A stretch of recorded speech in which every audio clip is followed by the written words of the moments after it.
I guess I've done enough talking about the middle way, the delineation lines through the scatter plot.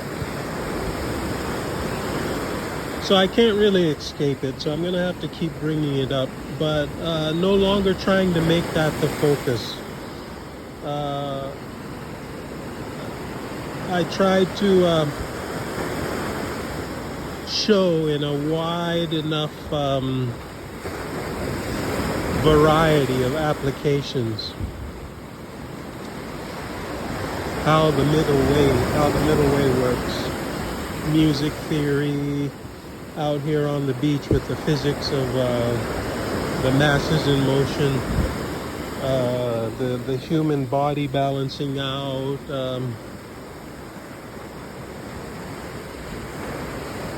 So I think I've said enough about that. If anyone's able to follow me or keep up with what kind of sense I'm able to make, if I'm making enough sense. So I'm thinking with that, moving into the good stuff. What's the point of learning all the wonderful ways in which we can chase our tails around the middle way? You know, you don't even have to think about it. It just is. Whether you learned about it to the extent that I elaborated or you didn't learn about it, it's probably not going to make much of a difference until you get into using it as a guideline and tool for other things. So I talked about navigation, you know, if you have to navigate through chaos. So that's an application. So something else that applies, if you're navigating, you're starting at a point A right now, and point B is in another location, but that's in your future as far as getting there. The whole point of the navigation and the journey is to get there, and getting there is ahead of you not only in time, but also in space. So in the future, you're not just navigating to the future over space, but through time and via a geometric navigation form, navigation network. And maybe you're navigating musical notes through musical composition as a part of music theory, or you're navigating computer programming that's routing the different operations for the computer to perform. Signals going here and there, navigating a course of an intended outcome. Same thing with the music. And you're navigating, say, across the ocean to an intended outcome, which is essentially the arrival at an intended destination, and probably at an intended time. So navigating according to time. And so the space is geometric. The time framing is geometric. Framing of your rate of motion is geometric. The aerodynamics of the vehicle you travel in, that's geometric. These rocks, their shapes are geometric, and that gives them aerodynamic qualities. And those aerodynamic qualities aren't so much a matter out here in the air, up out of the water, but when they were in the water before being deposited up here, their shape and the aerodynamic quality in that geometric shaping was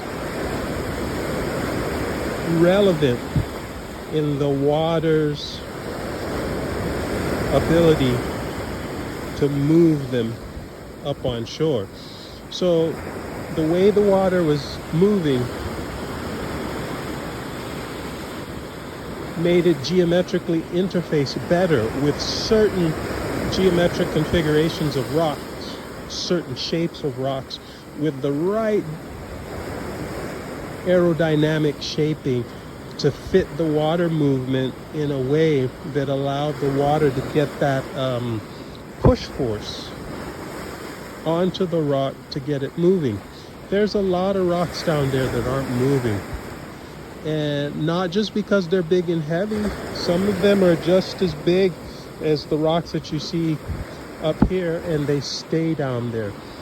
I used to work rocks for years, minimum 5 years, maybe up to 10 years. I would just build ramparts, high ground, at the edge of the beach to keep the beach from washing it away, and then or the ocean waves from washing it away, just to preserve the beach. And more waves or big wave events would come and wash away my work. So I had to redo the work. But before redoing the work, I would see the damage and the pattern at which the waves took everything apart. And because I put each rock one by one, I would know the rocks and see where they scattered. And some of the rocks scattered away and I never saw them because the water took them all the way back in. And then I would rebuild with whatever old rocks were remaining and put in whatever new rocks I could find. And then another big wave event would come, another week, another month, and just tear it all down again. And then some of the old rocks that were washed away and I didn't see again for the new building after the last time it was destroyed, those old rocks that disappeared would wash up again in a new event, and I'd get to use them again. Sometimes the buildings that I would do out of the rocks would take rocks away and I wouldn't see them for 3 or more big wave events that destroyed everything, and all of a sudden they would wash up again, and I would say, oh, I know those rocks. And then also going in the water and seeing the collection of rocks down there. There's a lot more rocks down in the trough here where the waves break. There's a trough down there that collects rocks, and some are just the right weight, size, and shape to stay down there. It'll take a really big, odd event to stir things up enough to bring them back up. But because of their geometry and the aerodynamics in the water, the aquadynamics that they would have, would just cause them to more favorably move back in the water. Their shape would favor being moved back out. So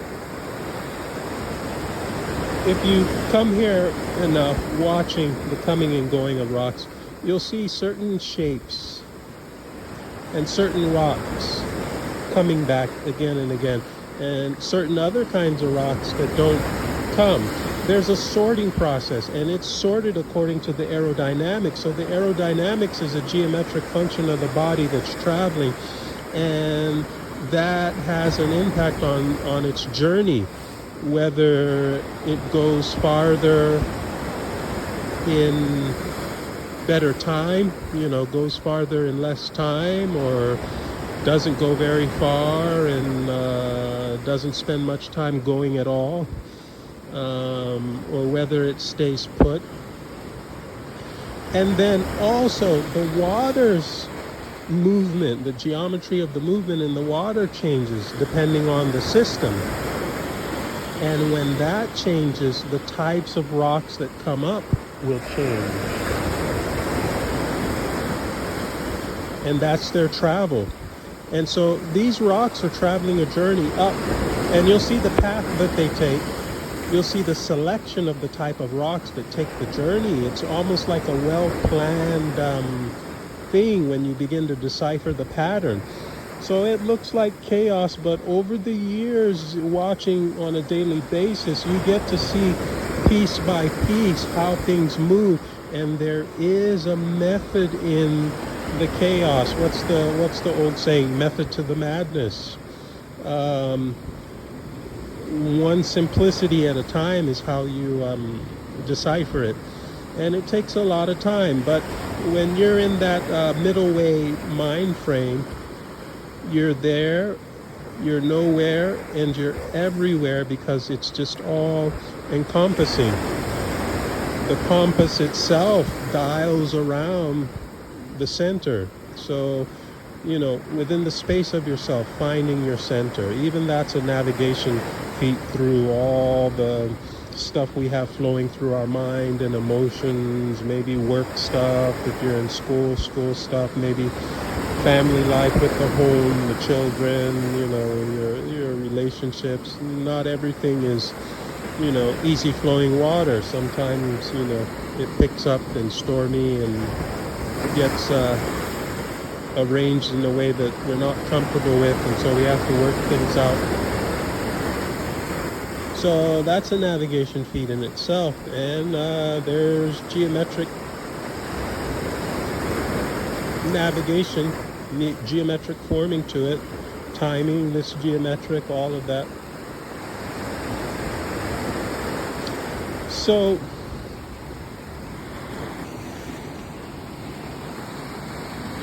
if you just look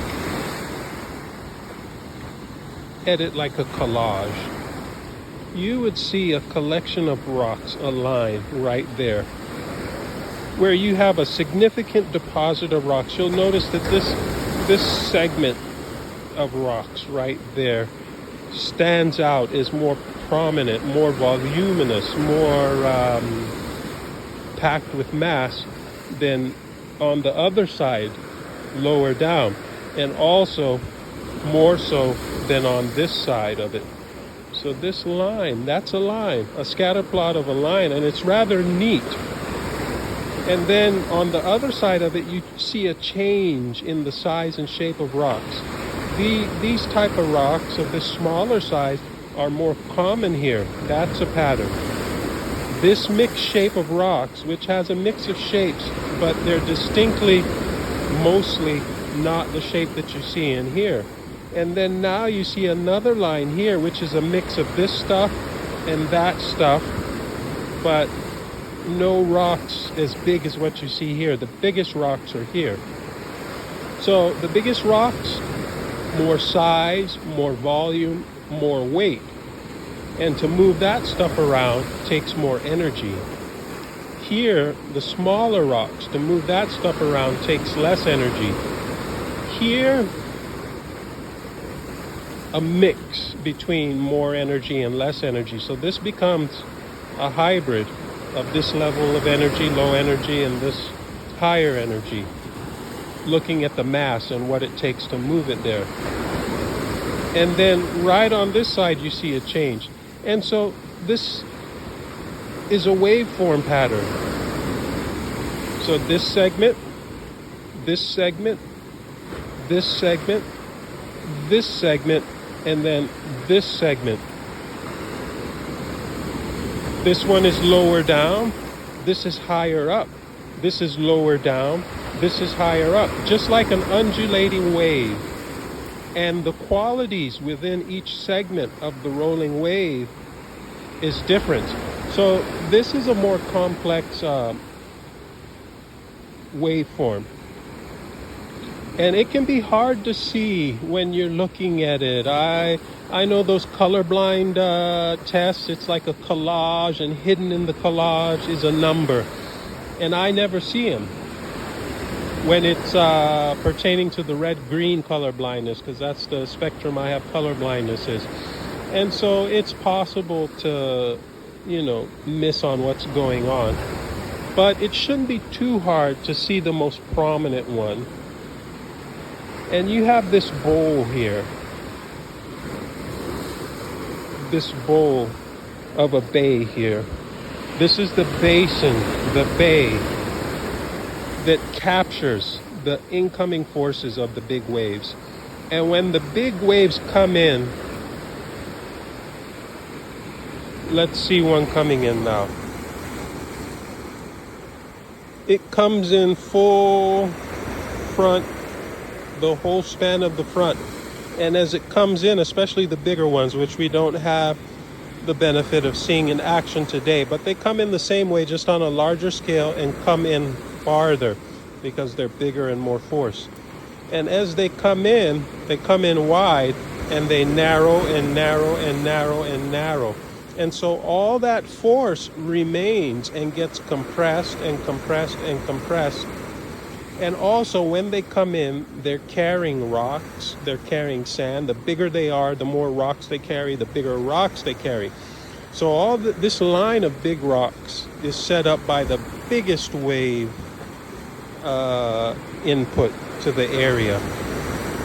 And when the wave comes in, it's blocked from going beyond that point, and it's blocked into containment in this area. And then also this wall that's doing the blocking on that side, we have the same on this side. I'm standing on top of it, so we can't see the face there, but it's there. And so this blocks the water from exiting and blocks it into containment.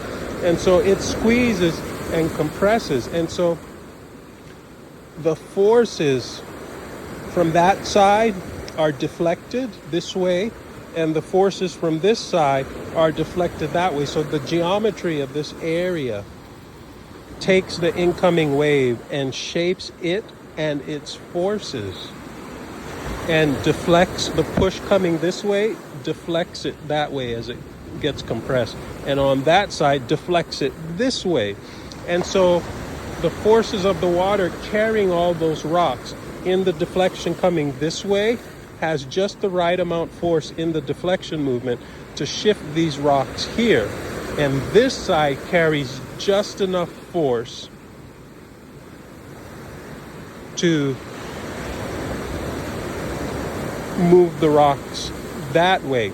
And where the two deflections meet, they slap each other. They slap each other. This is moving, this is moving, and the two move into each other, and when they do, they cancel out each other's movement.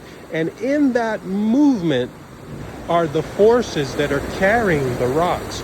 So when the two movements meet, they cancel out each other's movement, and with that movement that's canceled out, the forces that are a part of the movement are also canceled out. And those would be the forces moving the rocks from this side to there and moving the rocks from that side to there. And the two meet and hit each other and cancel out each other's movement. And when they have no more movement, they respond to gravity and they drop there. And so that's a natural geometric line that is relative to this line of water coming. And that line is deflected and imprinted into the rocks. So basically the line comes in and changes its direction into a wraparound, and it's imprinted into the rocks. So that's how you see the forces, the unseen forces, which are being seen through the mass and its motion. That's what the forces are: mass and acceleration. Acceleration is just a property of motion. So it is motion. You could say speed or velocity, that's a property of motion. Acceleration is right there with speed, but it's speed in changing rate. Fixed speed, they'd call it velocity. Acceleration, they would call it changing speed, speed that's actively changing. Now, this line being prominent, why do we then have another line in lesser form with lesser rocks as a result of lesser forces creating that? And then another line here, and then you notice this line is roughly this direction, and then this line here is a bit slanted off from that line. So another line deposited, lesser, but the prominent line. So the line you see here is relative to the direction of the waves. So sometimes, or let's just say most often, we have the waves coming straight in like this. And this line looks like the response to that. But sometimes we have the waves coming in at a bit of another direction. And the way they will deflect off these walls to create a line will be a little bit different because they came in from a different direction, so they'll deflect in a bit of a different direction and create a new line. So that line is relative to not only this line, but the direction of the wave line at the time that that was created. And then this area being wider, where smaller stuff is deposited, and being a wider collection, is most likely deposited by a wider range of incoming wave direction changes, and that the wave direction changes that made that deposit came in with less energy of forces. That's why you don't see the big rocks there. Now, the other thing that it could be, and it's likely a bit of both, is that this line was such a powerful deposit that when it canceled out and dropped the rocks there, the motion in slapping together there cancels out, but then it reflects back out from itself. And so those forces in their direction canceled out, but the forces don't just disappear.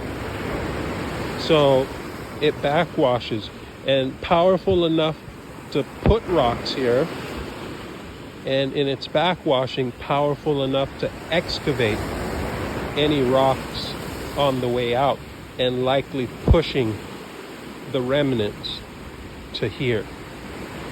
So that's another way to look at it. And that's probably what's going on here. But the first way of looking at it as different events is also applicable. And the reason I brought that up first is because elsewhere on the beach, where it's more wide open, that's more common. A smoother surface to look at and analyze on the main beach that way. I don't video the beach because there's beachgoers down there, and I don't want to get people in the video. So I know those dynamics on the beach do play out here, universal dynamics, but the other kind of dynamics, that what made this line, the backwash of it, created this line, and because it was a wave rippling, that's why you see a waveform pattern. And then also it can be different events. One event made this, another event made that, and most likely it's both. So this event made everything, and then other events came and adjusted things around. And so in that wild rocky mess of no rhyme and reason, you can see the waveform signature in there.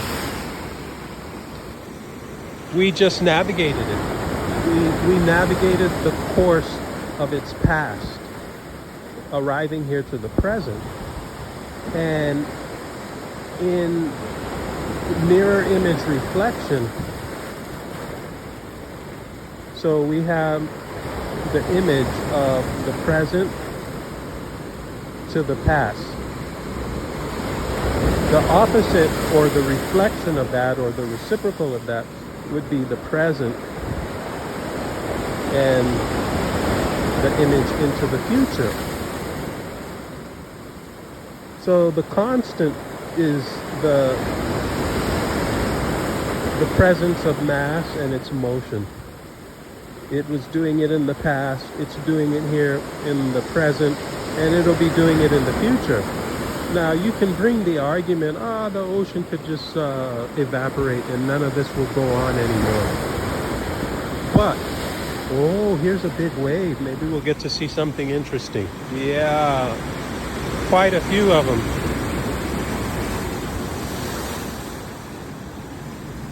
Did you see how that moved that way? And the other side moved? Let's see if we can see. Yeah, they move and pinch in at the big line.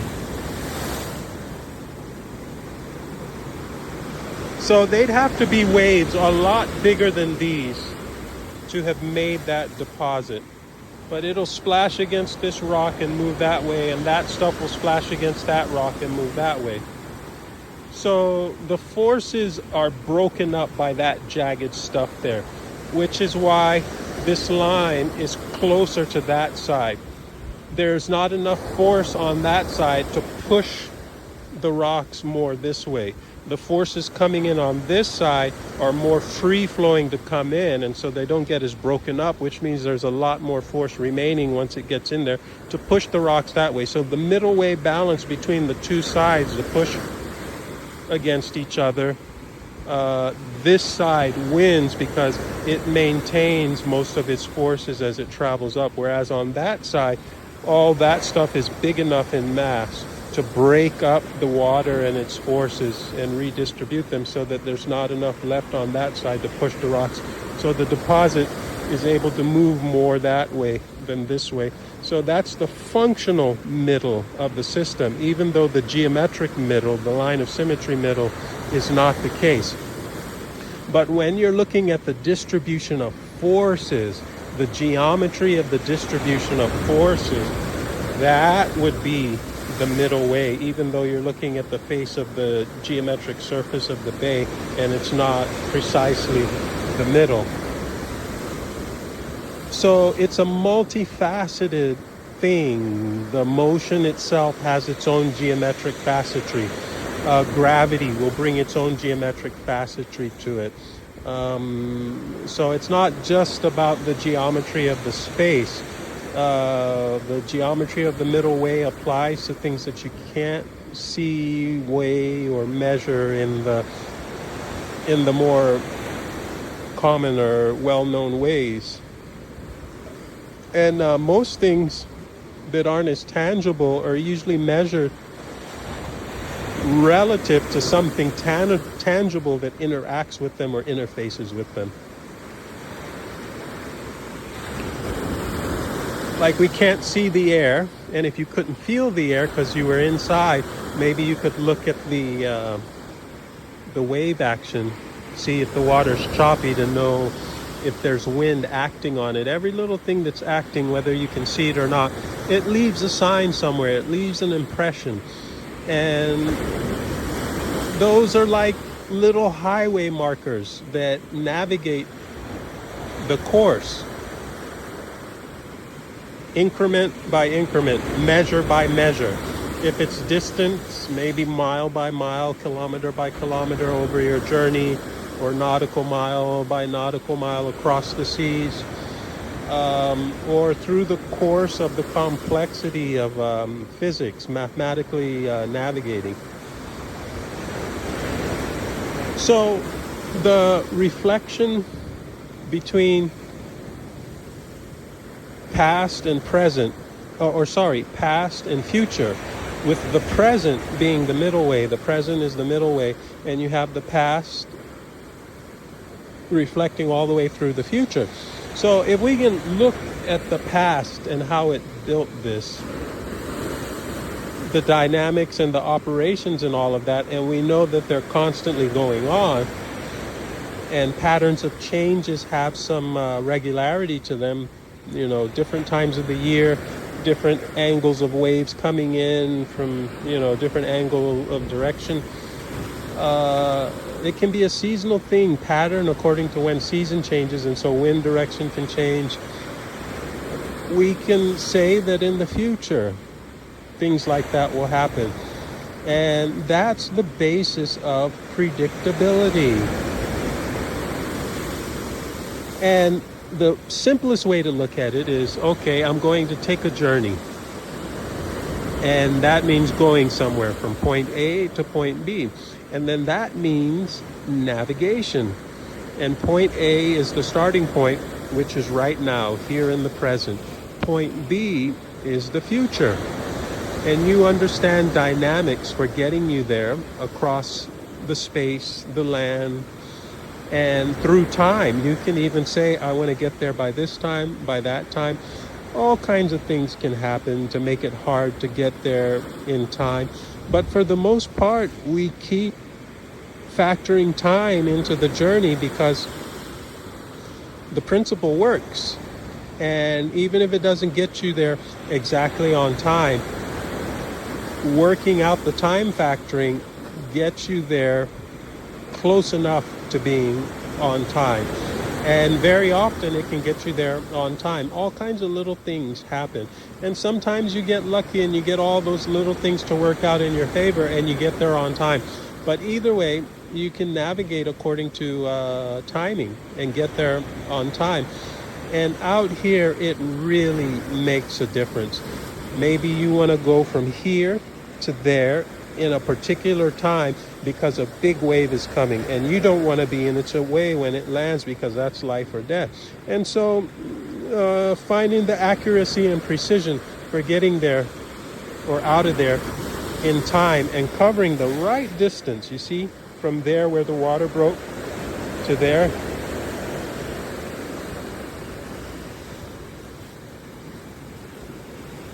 That's just enough distance away from there to not get impacted by the forces, because that amount of travel across the jagged rocks has broken up the water and redistributed its forces away.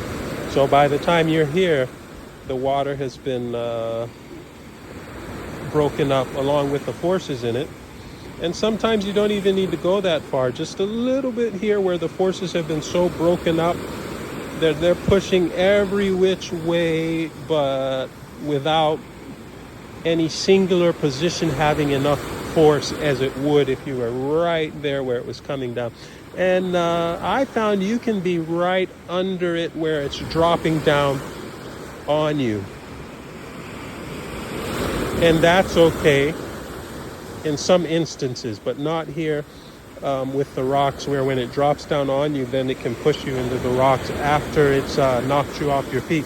Unless you have good balancing skills, it's possible. There's hula dance grade of maneuverability with the water that can let you do things like that. The way the Hawaiians sailed and landed on shores, and maybe sometimes just had to deal with whatever shore they could land on, and land on a shore just like this and have to deal with these rocks and be able to maneuver their bodies in a controllable way without being tossed all over the place, and mastered a dance, mastered movements that very much move like the water, which translate into hula dancing if they want to reenact that back on land. And that helps other people see those movements and practice it as a dance. And then when they get in the water and need those kind of movements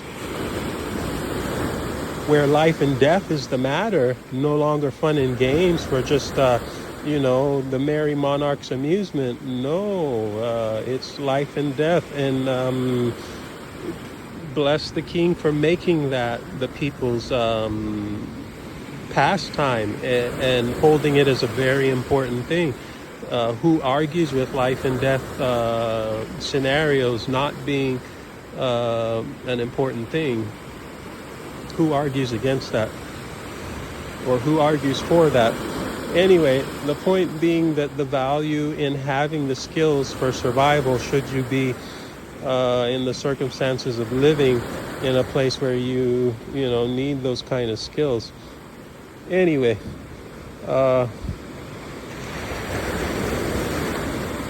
that's a feat of navigation, point A to point B, and doing it in time. You don't do it in time, so you're navigating time also, accounting for time. And you do it geometrically. I wouldn't be looking at my watch or anything. I would musically grade the durations, the count and the rhythm in the water, and grade the durations from splashdown to wash up and then wash back. And to know how far to move up before you even begin to move and plan ahead and plan your rate of movement and all of that, you're looking ahead and making that decision. And then when you get there, it all worked out. And you made that decision before that space and time, before arriving at that space and time. And it worked out just as you planned. That's a feat of prediction. That's prediction, that you said, I'm going to set sail from Hawaii to Tahiti. And I'm going to leave at this time, and we should get there at that time. Even if you get there roughly around that time, still you're close enough to target and close enough to what you predicted. And that's a prediction. We do it all the time. I'm going to get in my car and drive to town. Maybe I can get there before the grocery store closes. That's time framing. Maybe not a precise time, but to say before the time that the store closes, that's a time framing, a very loose time framing, but nonetheless, it's equally as much of a time framing as you would give a specific time, to say 3:30 on the dot. That's still a time frame. One is a tighter type frame, one is a wider type frame, but they're equally legitimate time frames. And we do that all day, every day. I'm going to go here. I'm going to do this. I'm going to this. And even when you're not thinking about it, you just get an impulse and I'm going to go and see what comes up. And you're just going by maybe the daylight in the sky and all of that. And saying, well, I'm not really making plans, but you're taking cues from how bright the sun is, whether it's raining, and deciding where you want to be in the moment according to those things, and making journeys according to that, and putting yourself where you need to be before, with consideration before getting there. So even if you're making those small plans just off the whim in the moment, it's still the same thing. Navigating with some extent of planning, even if it's intuition based.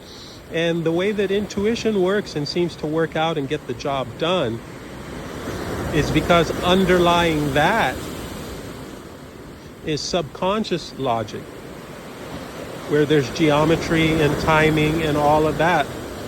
But it's a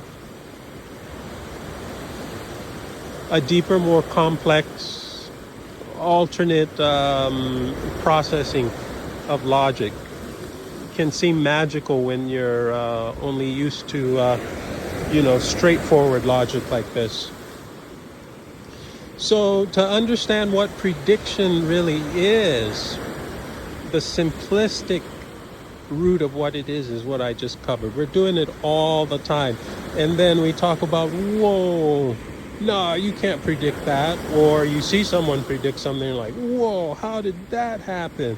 And yet every day we're predicting stuff. It's kind of like saying there just aren't any miracles anymore. Where's the magic? And yet there's no explanation for how life exists. At least nothing well rounded up to for sure be the answer of how we came to exist at all, or anything exist at all. And we're in it all day, every day. It's what we are, like it's nothing. We don't even have a sense of magic or miracle about it, because it just is. We just don't, whether we know or don't know, it just is, and take it for granted. And I don't think there is any more profound miracle or awesome thing, mind-blowing thing than that. So to talk about where are the miracles anymore, there can't be any greater miracle than existence having been here at all. And it's all day, every day, for the rest of our lives and beyond, if you want to get deep spiritual about it. So, I'm trying to get into prediction. I've covered one, the very basics, from here to there. Now, here's something I learned off of just being where a wave hits me and knocks me down and deciding I don't want to get knocked down anymore. So when the next wave's coming, I'm going to see where it is before it gets to me and estimate how much time I have to make it from there to here so that I'm not in its path. And I figured that out. Then over time, I was able to look, see a wave coming, and point and say that wave is not going to come up any more than that. And the next wave, it's not going to come up any more than that. And play that game. That wave's coming to here. So I'm not used to doing it here. The slope and the way the rocks break it up kind of changes the rate at which it does it. So I'd need to practice here a bit.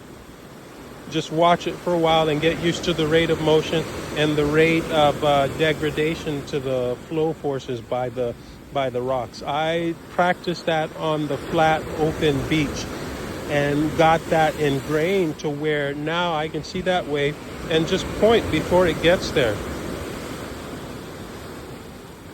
and say it's coming there. Did you see that?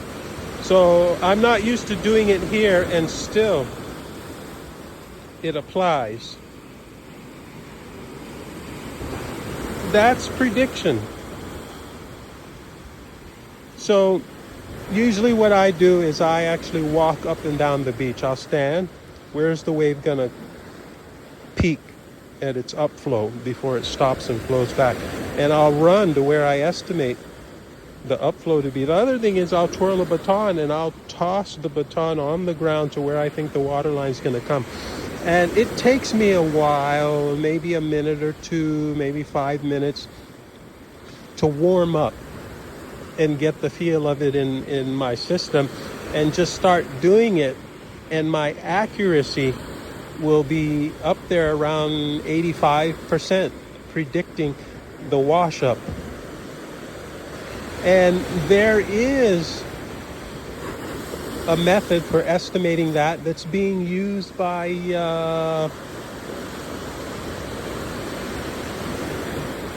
disaster response scientists, basically the ones who estimate the risk zones when tsunamis happen. So Pacific Ring of Fire, the headquarters of tsunamis for the planet.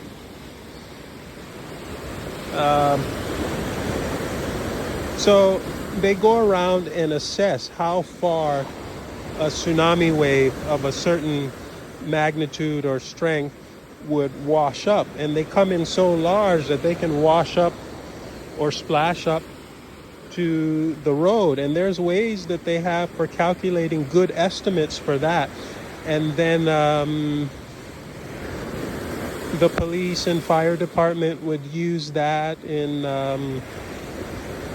where to guide people to safety and high ground when early warning comes in for a tsunami that's on the way. So once the tsunami's generated, if it wasn't generated right here, even if it is generated right here, there's an amount of time, but when it's not generated right here, there's a very good amount of time to make way to high ground, and even for the police and fire department to rally with their sirens and everything and help guide and call people out to the areas where they need to be, which is basically how high up do you need to be so that the wave doesn't wash you away, even if you have to leave your home behind and risk that getting washed away. So tsunami waves would be a large-scale scenario of predicting wash up, how far it'll wash up. There it is breaking. There it is peaking before it washes back. So I got good at doing that, and you can be very consistent with it. 100% accuracy with something just done intuitively. But there's a logic to it. If you learn math and physics of it well enough, you can calculate for it.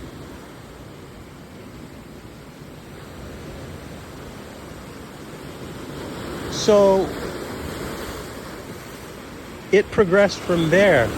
So first, just deciding how far would I need to run to be safe from getting washed over. Getting that right, and then just playing around saying, wow, where's the wave going to end its wash up? And then getting that right with high accuracy, enough accuracy to be a B grade or an A grade if it was a final exam for a college university degree program. You get 80-85%, you can still pass in a lot of programs. So there's some days where I'm in really good shape and can get 90% accuracy. At my peak, I think I was getting 90% accuracy. And sometimes you can watch me for 5-10 minutes and it'll look like 100% accuracy. But over the long term of doing it again and again, it would be around 90% accuracy. So you see that accuracy. I saw the big wave coming out there and just tracked its movement for a while and then was able to decide how far up it would come. So we're talking about 10 years of doing it. And then I started using that knowledge when I used to pick up rocks and build high ground that would resist the waves, and you could put sand on it, make it comfortable. I'd spend weeks building it, and then you'd have a really nice high ground area with sand to sit on and stay dry, put your beach towel layout and all of that. And it would last for months maybe, and then a big wave event would come and wash it away. By that time, I was so comfortable on it that I would grow fat and lazy, and then the big waves would come and wash it away, and I'd have to rebuild it again. Now, being able to look at the wave and then point and say, that's where it's going to crest. This big one coming. The bigger they are, they want to come up even further. So I'm not right about that one. I'm much better at it on the beach where you don't have the erratics of the rocks breaking things up. And then also the wave here has a little bit of a curve to it because of that side of the bay. But either way, no matter where I do it, it's not 100% accuracy, but I know it's prediction in action. This isn't just guessing and getting so lucky. It's actually following principles of the mass in motion, how high up it is, the rate at which it collapses down and all of that. Having just a sense of it by feel. I even move my body to move at the rate the water is just to get a feel of it and estimate it by that. So I know there's quantification going on in our sense of feeling things.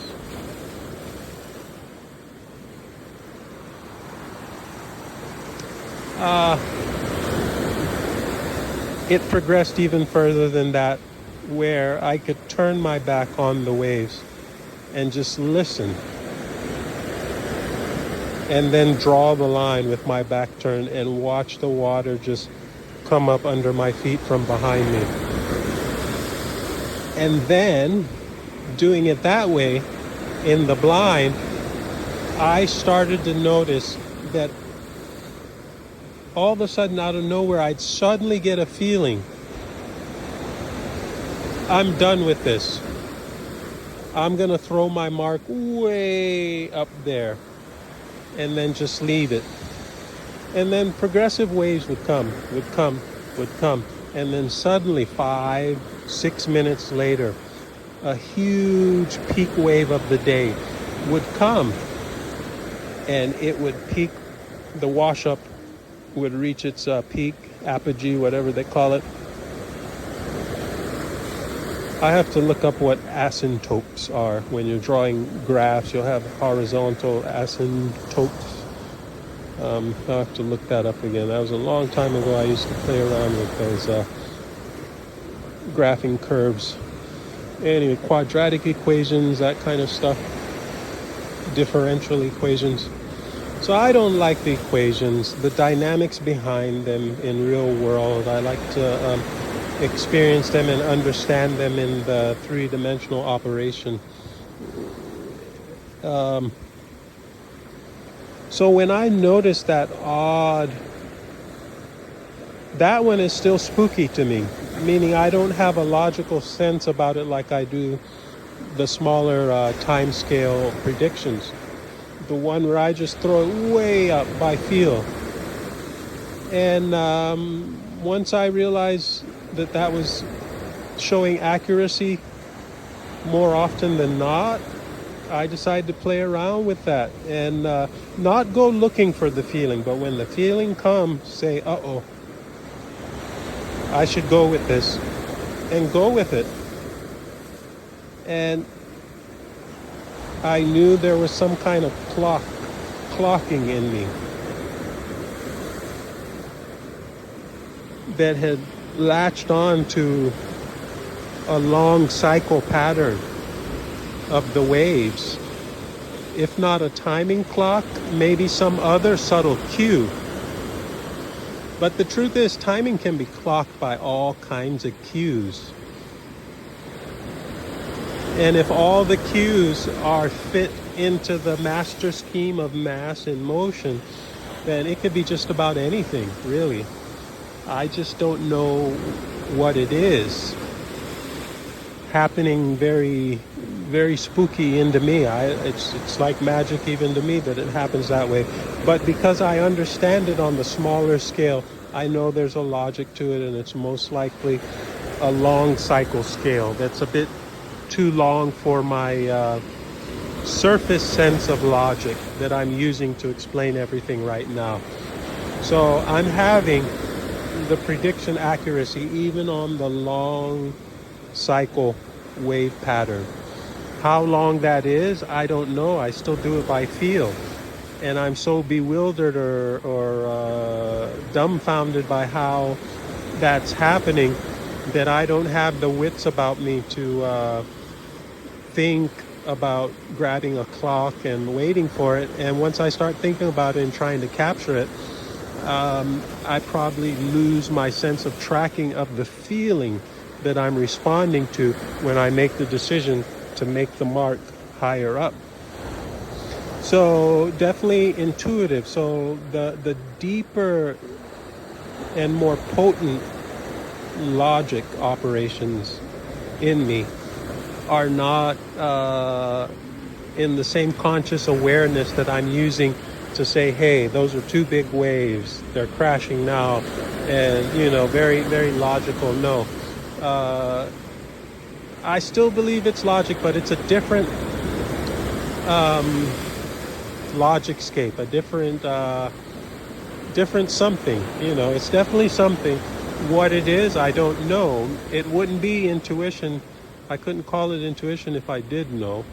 And it's working for me with the same accuracy as doing it on the smaller scale down here. And it's actually doing the same thing, but just on a longer time cycle. And so people usually don't think it's prediction until it happens in that spooky way. By the time you understand how it works, you don't want to think it's prediction. But the truth is, just getting in your car and driving to the grocery store at a particular time and making the plans to get there before it closes, and then you get there before it closes, you predicted that and you got there in time. We do it all day, every day. Now, our ability to predict things goes even more advanced than that. I watched it scale up. My ability to grow prediction scale up to something that's beyond my ability to grasp, latching onto a pattern beyond patterns that I follow down here. But the truth is, all the patterns out there are making their way here, whether I'm aware of it or not. It's in the mix. And I'm following the mix so closely that even the parts of the mix that I'm not aware of are embedded in what I'm following. So I'm taking out logically, surface logic, what I'm aware of, but it doesn't mean that my subconscious isn't taking more out of the operation here than I'm aware of, and then doing things for me. Now, that's always happening for everyone. That's what I believe. But the question is that with that happening with everybody, for everyone, what's the difference between that happening with you and you tapping into what it makes possible and having the results of that come into your conscious awareness use, that you can now do things like just have a funny feeling and predict that, this time there's a long cycle that I don't even know how to track, and the events with that long cycle are going to bring the waves up to a big splash up there. So I've done that enough times, and again, that happens more often when I get really, really warmed up and my small scale accuracy goes really good. And usually by the time I wear myself out doing that, and I slow my pace and everything, and then just try to relax myself so the workout doesn't overwhelm me, and I think in that relaxed state and just letting things go, then my intuition takes over, and then I get this feeling driving me to just make the mark further up. Not because I understand, but I just had a feeling. I said, just do it there. And I do it, and it comes. And if you ask me to do that again, I can't. I have to respond to the feeling coming when it comes. I can't do something based on a cue out there when the cue is not out there. Predicting earthquakes. How do you predict an earthquake on demand? Okay, if you can predict earthquakes, why don't you predict one for me right now? Because I got to be at work in an hour and I don't have time to waste. Well, how can you predict something that isn't there? When its time comes, you have to be there, aware of it in its time. Or when the time for its pre-quake activity has come, you have to be there and aware. Now, if you decided, no, I gotta be at work, I gotta be at this party, I gotta be chasing this girl, I gotta be hustling this deal to make money and all of that, then you'll be there tracking what facets of reality that you want to track, and you'll get results in that department. So you might walk away with money, you might walk away with the girl, you might walk away with an 8-hour workday and the paycheck that's going to come after that. You might walk away with the grades and scores of the classroom that you sat in and everything. But you might not walk away from a big earthquake that happens during any of your involvements with any of those things. And who knows, is it a big earthquake that's going to send a tsunami to wash everyone away in those places, or topple the building down on people in those places? And will you be there or not be there? So all kinds of things can happen, and not everything, people can't predict everything, but you have a whole lot of people in the world, and some people can predict other things better, while other people would predict a different set of things better. So some people might be predicting the wash up of waves, some people might be out there predicting medical conditions, some people might be out there predicting weather. Everybody can put their focus into a complex system and get prediction out of it.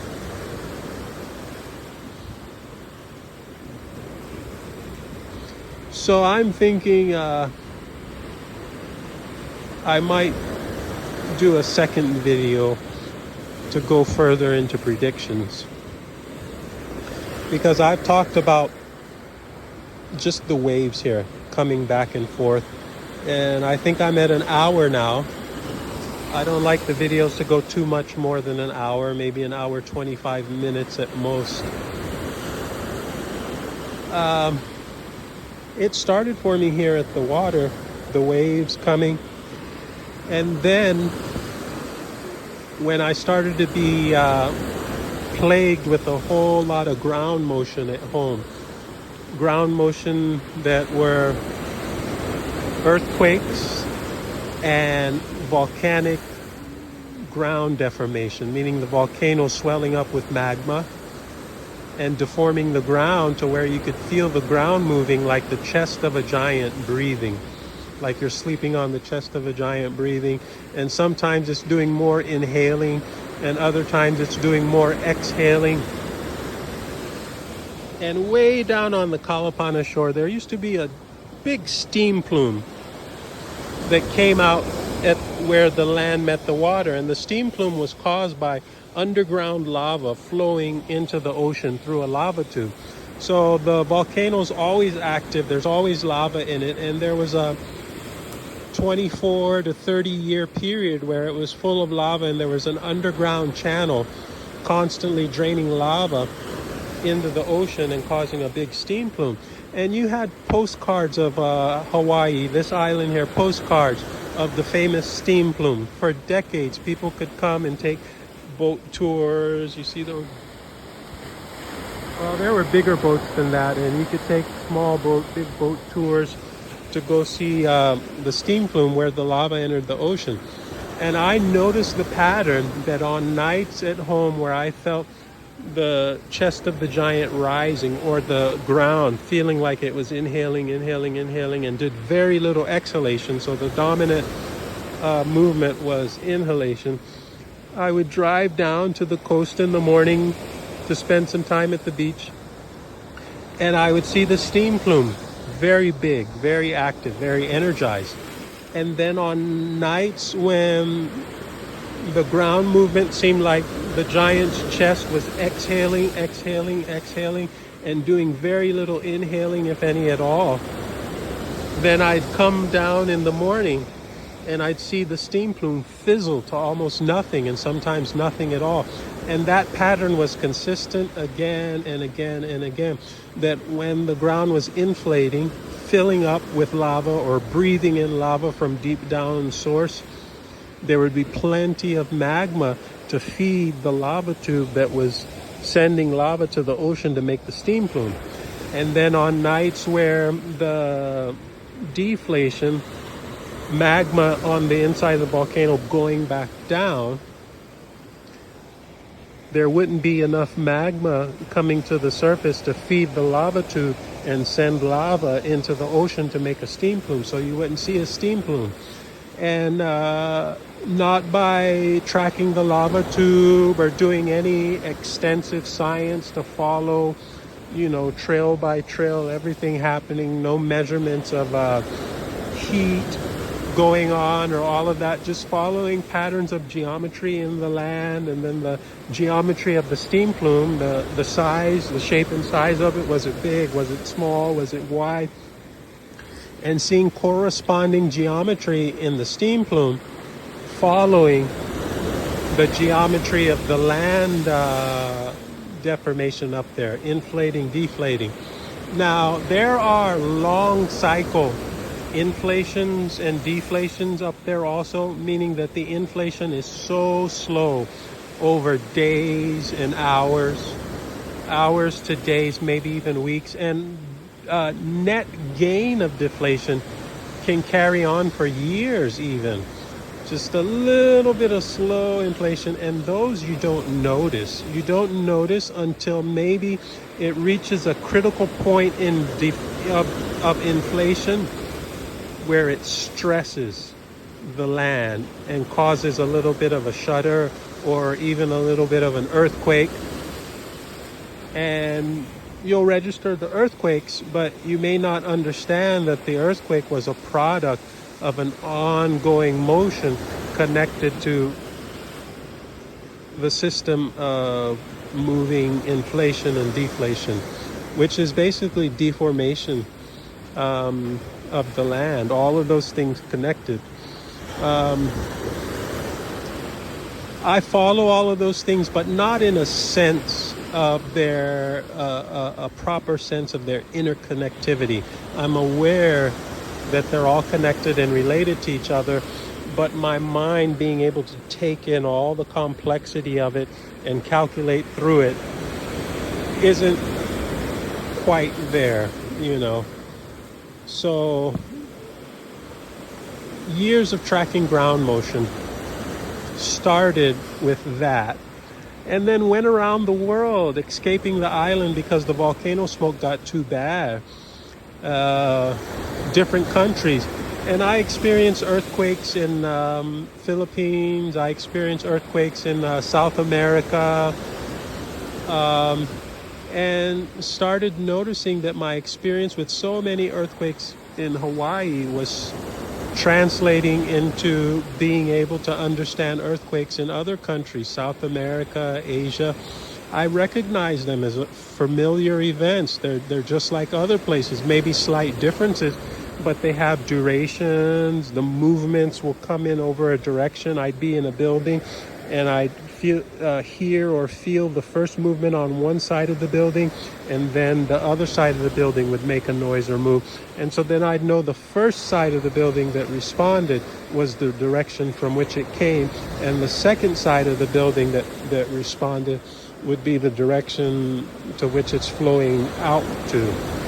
So it radiates outwards in a direction from source, not necessarily to a destination. It just radiates out from source until it dissipates the forces. So once I realized that I could tell the direction, I just kept paying attention. I was like, if I can read something out of it, direction is good enough maybe to know not to go in that direction that day and give the quakes time to play out. There could be more coming from that direction. So it was worthwhile information to have. It could, lead to safety. There were earthquakes in China yesterday, like 5 point something or 6 point something. And then if that happened, people that didn't need to be there would stay away because more could come before it settles down. And then I looked at the same area this morning and there was a 7.0 earthquake after yesterday having was it 6 point something or 5 point something. So even in normal situations where you have the big one first and then smaller aftershocks keep adding up.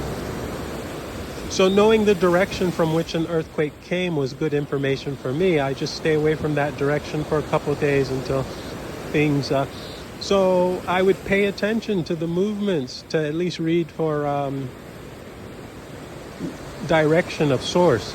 And then I'd look up the earthquake, the seismology report, global earthquakes, and see what the corresponding earthquakes were for the events that I was feeling, with the direction of movement.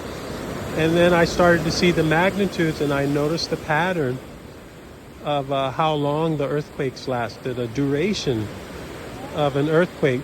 And the magnitude of the earthquake comes with a duration that matches the magnitude. So then I was able to start telling what the magnitude was. And then I started noticing subtle motions that didn't quite feel like earthquakes, and wondering why there wasn't so much matching reports on the seismology quake list. I was feeling a whole lot more ground motion activity than there were earthquakes listing on the seismology list of earthquakes globally. And started wondering about that until one day, one of those events was prominent and easy to read. Didn't quite move like an earthquake, but it had some patterns that reminded me of an earthquake, and it was really prominent. And it had the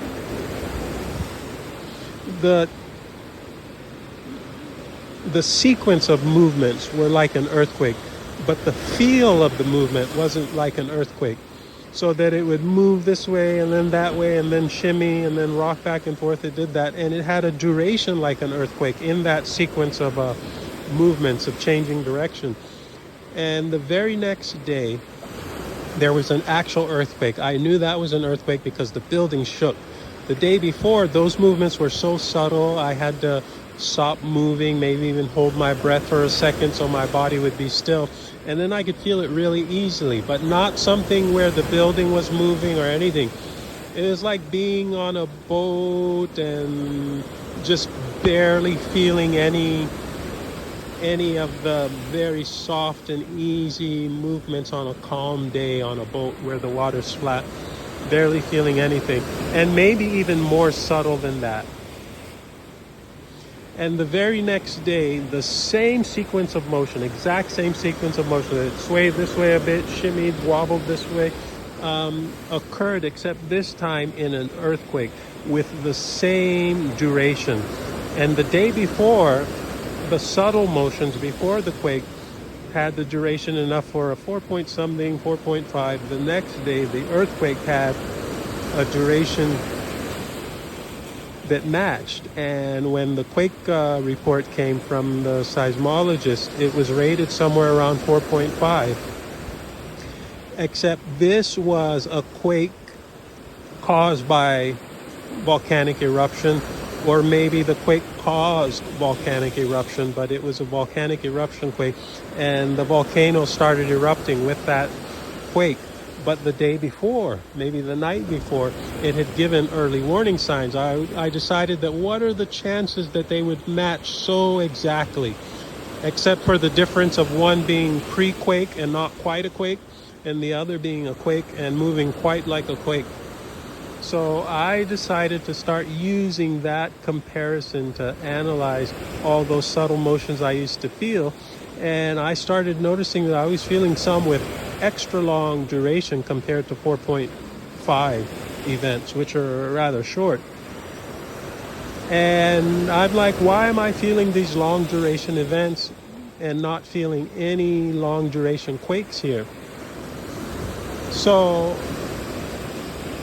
I just started noticing in the periphery that there were long duration quakes, 6-point plus quakes, 7-point plus quakes all around the world. I just never imagined that I would be picking up the signal for them, pre-quake signals, here from thousands of miles away, 2,000 miles away, 3,000 miles away. So I decided to try to match them after I saw that in the periphery and zero in my attention, and it worked. And the more I followed that trail, the better I got at accuracy. And I used to have dreams that would predict and foretell earthquakes and tsunamis in the past. Dreams that were sometimes direct about it, and dreams sometimes that I had to decipher like a riddle to come to the conclusion that it would be predicting an earthquake and tsunami, and I would be right. And it was usually for the big ones. But the dreams, not so often, and not so easy to interpret, not so easy to remember them, and not always right on the money. Maybe the dreams are telling me an earthquake's coming and an earthquake doesn't come, but it could be that the forces were out there and picking them up and subconsciously, and my dream tells me, but the dream is extra preemptive, meaning it doesn't take chances, so it will make me feel like there's something coming, even though when there's still a chance that it couldn't. So with my ground motion tracking, with my regular waking logic, my tangible logic, I will let things slide and push the limit of what I accept and don't accept. I'm kind of in between, just to stay open-minded, but I don't like to raise alarm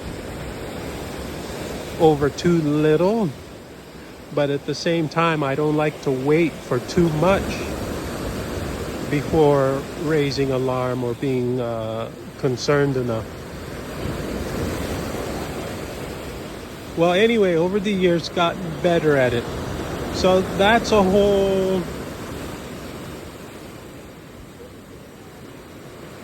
other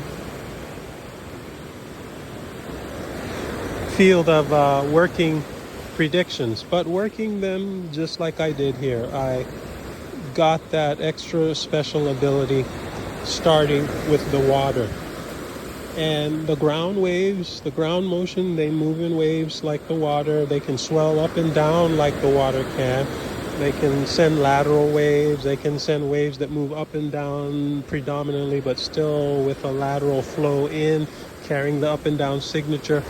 And reading the ground motion signatures more like a record player would with a needle,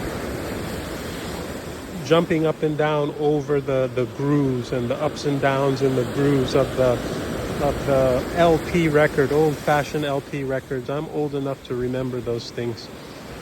And trying to get a mind frame that can interpret that in a 3D way, because the ground motion waves, they're not just straightforward. They can have the straightforward and then side to side and wobble. So it's a more complex waveform, the ground motion waves, because earthquakes are more erratic.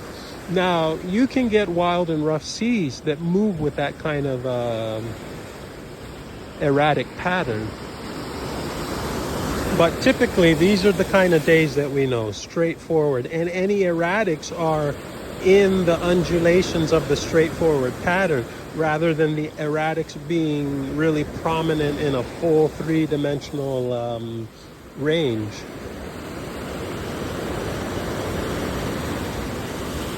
All right, let me end this video here about prediction.